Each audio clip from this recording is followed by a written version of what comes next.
I'm falling in love with you.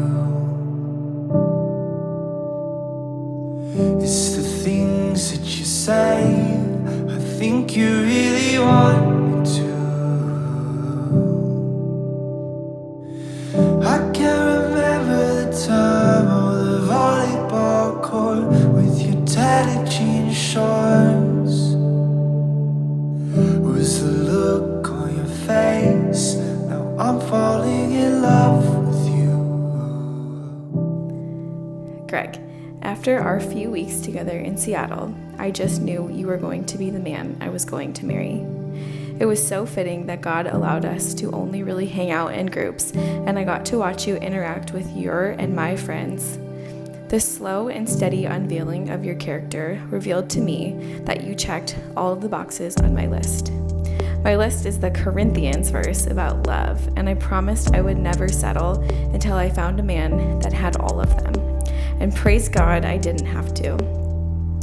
Greg, you have been the greatest gift to me on this side of eternity. You have filled my life with so much adventure, fun, laughter, and joy.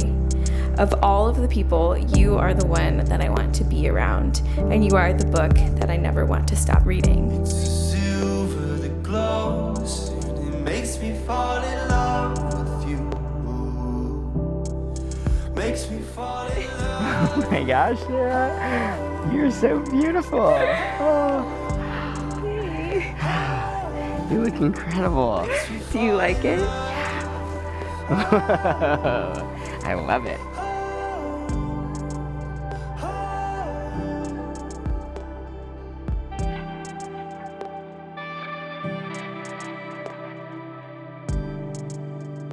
As we turn the page, our season of singleness comes to an end and a new chapter begins.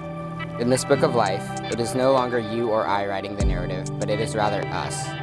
The road that lies ahead will not all be rainbows and unicorns, and we will have to make some very hard decisions.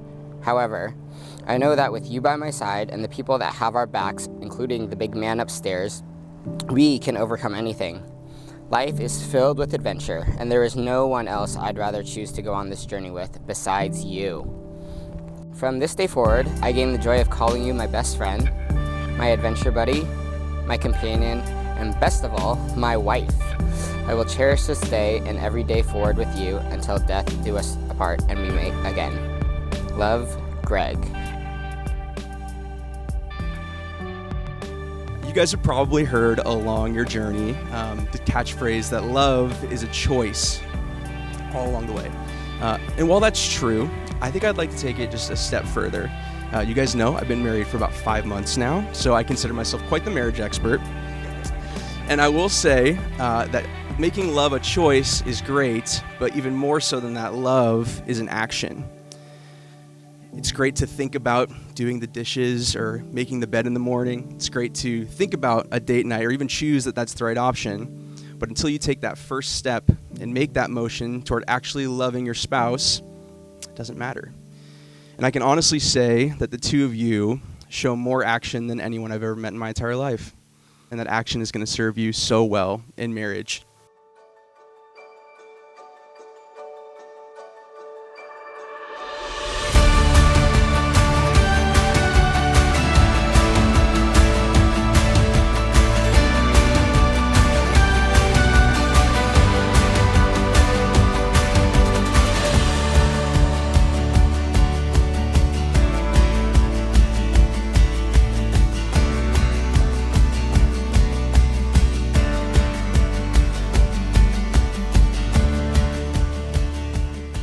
So Greg and Sarah, there will be plenty of excitement. Every day in your marriage is going to be a wonderful, wonderful adventure. And the two of you will have so many crazy stories to share, I'm sure. And there will be tough days too. And when those days come, choose to love one another, choose to put your spouse above yourself, and choose to trust God in all things. I know that if the two of you do that, your marriage will continue to bless both of you and each person that your lives touch.